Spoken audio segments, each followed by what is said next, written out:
The new lockdown in Australia's second largest city, Melbourne, will likely to erase 5 billion Australian dollar of economic output over 6 weeks, slowing a broader national recovery and forcing the government to expand its massive debt-funded stimulus. Australia has been among the most successful countries in curbing the spread of the coronavirus, but the lockdown in the state of Victoria and its capital Melbourne has hurt hopes of a faster and sharper economic recovery. Deutsche Bank economist Phil Odango wrote in a research note, "Our initial sense is that the responding reversal stemming from the lockdown will see the economy surrender some, but not all of the better than expected trajectory. The shutdown will close cross-border trade and movement between Victoria and New South Wales, which collectively account for more than half of the Australia's economy and population." The two states, separated by the Murphy River, had previously remained open to each other even as other states closed their domestic borders. In 2019, the air passenger route between the state capitals of Sydney and Melbourne was the second busiest in the world, said by OAG, the reputed industry analyst group and leading global travel data provider that has been providing growth and innovation of air travel ecosystem since 1929. Westpac Bank downgraded its forecast for growth in Australia's $2 trillion Australian dollar economy to 4.2% contraction in 2020 from 4% previously. Westpac chief economist Bill Evans said the events in Melbourne highlight the risk to this scenario around the containment of the virus. Other shutdowns and the inevitable savage losses in confidence were that to occur. Other states and territories are sticking to their planned reopenings, with Queensland, South Australia, Tasmania, and other northern territories set to reopen their borders this month to each other, and New South Wales, NSW, the country's largest state economy.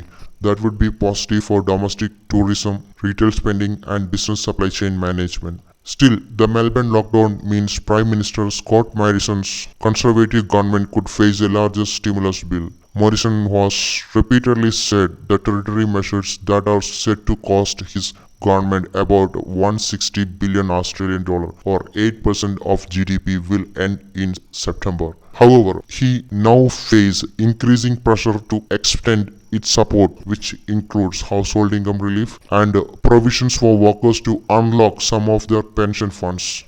City economist Josh Williamson expects demand for these programs to increase. The government will publish a mini budget statement on July 23rd, providing some clarity on what measures would continue and in what form.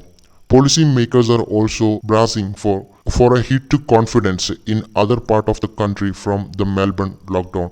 30 years since Australia experienced its last recession and almost 10 years since the country recorded a negative GDP growth, which was back in 2011 when the Queensland flooding and cyclone Yasi hit.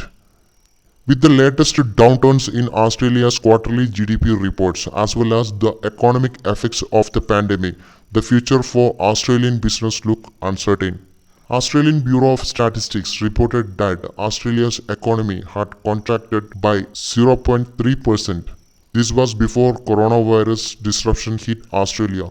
According to Josh Frydenberg, Australian Treasurer, the decline is mainly caused by a decrease in household income and consumption. He also added, "This is the latest quarterly decline in consumption by last 34 years, with 10 of the 17 consumption categories falling. Spending on transport services and hotels, cafes, and restaurants experienced their largest falls on record." With the pandemic then facing business into lockdown, it was no longer a question as to whether Australia would record a negative number for its GDP. The situation worsened by early stages of lockdown, with several knock-on effect on protective health measures. Australia very quickly lost the majority of its international students. For example, according to Statista, contribute more than 20 billion Australian dollars to the country's GDP.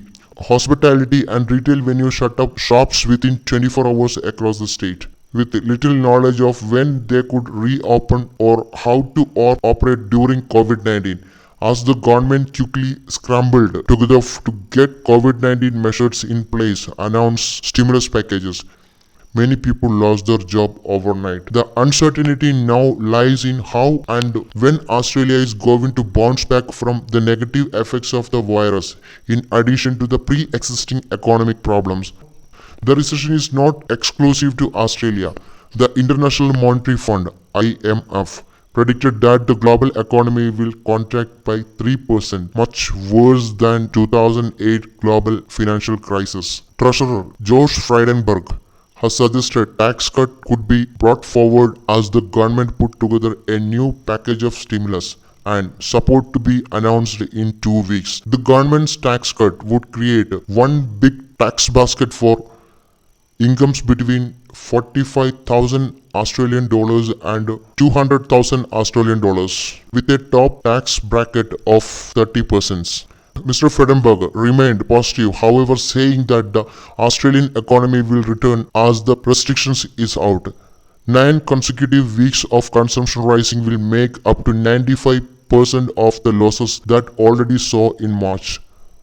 Once the restrictions raised, people will start to go out of the pub or to their shopping centers. Now, at this stage, Australia is currently with the pandemic. The IMF has decreased its prediction over Australia's recession from 6.7% to 4.5%.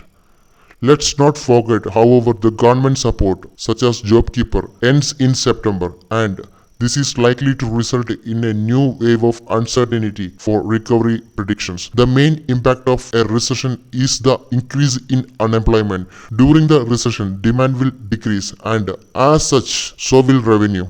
The resulting budget cut that business will make will undoubtedly include letting people go. Based on a trading economic data, Australia currently has a 7.1% unemployment rate, 2% higher than in March. Now, about 6 million Australians are relying on JobSeeker and JobKeeper payments.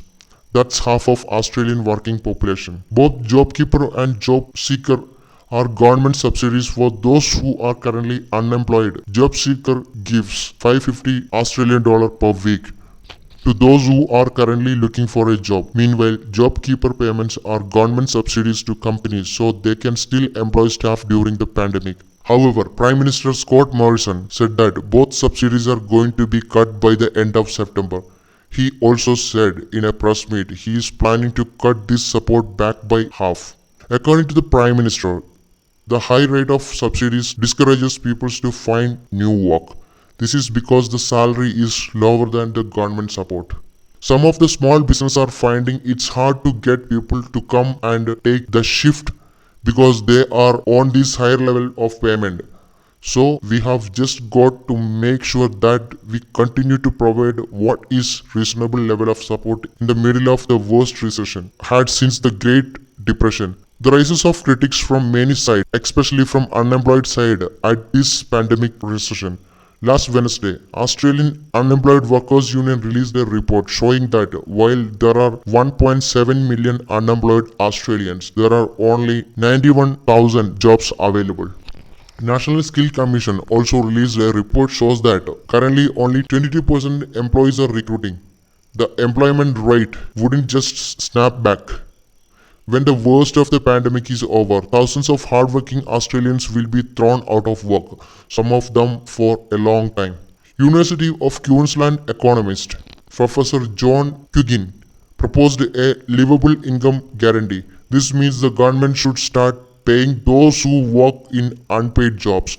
Already many people productively contribute to society in different ways, but the work is largely covered by narrow measures of formal employment. There are many possibilities of what contributions could be included and paid for under a livable income guarantee. Most of them have some percent but have not been considered as part of comprehensive program of social participation. It's clear that the economy will not heal quickly from the recession that the world is just entering now. The unprecedented circumstances of the virus make planning and stimulus measures much more difficult to introduce.